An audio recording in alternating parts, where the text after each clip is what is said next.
Peut-être que vous vous souvenez de ce manteau rouge, de cette silhouette insaisissable. Carmen Sandiego est un dessin animé qui n'a pas encore révélé tous ses secrets. C'est pourquoi je vais aujourd'hui vous raconter toute l'histoire de cette voleuse mémorable. Tout commence sur une petite île aux allures paradisiaques, mais c'est en fait un repère de voleurs, Vile, qui est à la fois une école et une organisation criminelle qui existe depuis des siècles et qui vole dans l'ombre depuis toujours. C'est sur cette même île que fut emmenée Carmen après avoir été trouvée sur le bord de la route en Argentine. Elle est donc éduquée et formée dans le but de devenir une voleuse. C'est d'ailleurs sur cette île que Carmen fera la connaissance de Player, un hacker très doué qui sera le meilleur ami de Carmen, étant donné que Carmen ne peut pas avoir de contact avec le monde extérieur. Vile est dirigé par 5 professeurs, Coach Brunt, Maelstrom, la comtesse Cléo, le docteur Bellum et Shadow-san.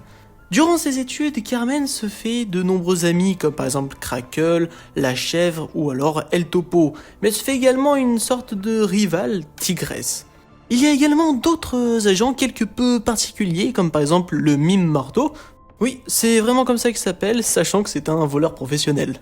Mais bon, malgré tous ces efforts, Carmen est recalée à la suite des examens de fin d'année.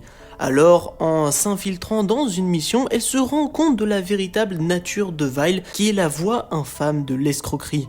Alors, Carmen décide de s'échapper de l'île en prenant en passage un disque dur qui planifie toutes les futures opérations de Vile, et c'est à ce moment-là que Carmen adopte son fameux style, la femme rouge. Alors après quelques mois vient sa toute première mission à Boston, où elle fait la connaissance de Zach et Ivy, qui sont une ancienne mécanicienne et un ancien pilote, qui deviendront ses meilleurs amis. À Poitiers, on apprend que Carmen vole dans les différentes résidences de Vile, et on découvre aussi qu'Interpol est à ses trousses, notamment par Chales Devino et Julia Argent. Mais une autre organisation en a également après Carmen, c'est l'ACME, l'agence contre les malfaiteurs et les escrocs, dirigée par Chef, qui lutte depuis toujours contre Vile et cherche à prouver son existence, quitte à employer n'importe quel moyen, et pense que Carmen est justement liée à tout ça. Alors elle recrute Devino et Julia qui ont été les seuls agents à avoir jamais réussi à approcher la femme rouge. Mais on peut pas dire que Devino soit vraiment très doué. Mais bon, peu après ça, lors d'une mission en Australie à Sydney, on découvre que Crackle, qui s'était fait capturer par la police à Poitiers, s'est fait effacer la mémoire par Vile. Suite à ça, en Inde où l'on découvre un nouvel agent de Vile, Optigamine, Devino se fait voler sa carte et Vile découvre l'existence de l'ACME mais n'a pas plus d'informations.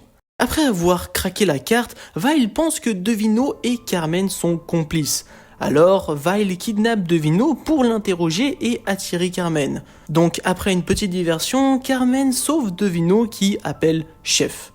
Alors, après une confrontation avec Coach Brunt, Shadow-san arrive, mais il se passe ça.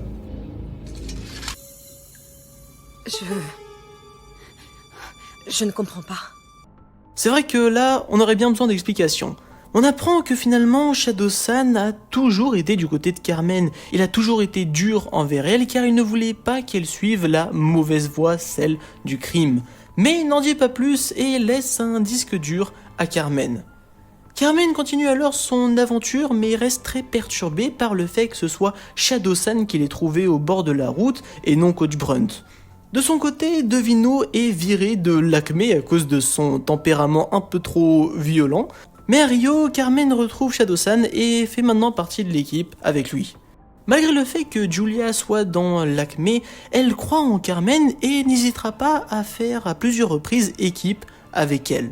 Après avoir enfin pris un quartier général, Carmen, lors d'une nouvelle mission en Australie, fait équipe avec Crackle, mais l'ACME apprend qu'il y a justement un lien entre Carmen et Crackle.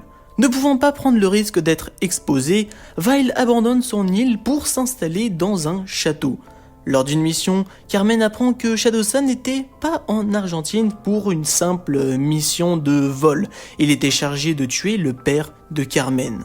Donc lors d'une discussion entre Carmen et Shadow-san, on apprend que le père de Carmen était en fait un professeur de l'île de Vile, Dexter le loup, qui tentait de quitter Vile pour vivre une nouvelle vie et Shadowsan était chargé de tuer le loup pour sa trahison. Mais en tentant d'échapper à la police qui était à ses trousses, Chef tue le loup et Shadowsan, en mettant feu à la résidence du loup, recueille Carmen. De leur côté, Vile remplit le siège laissé vacant par Shadowsan par Roundabout, le premier ministre anglais.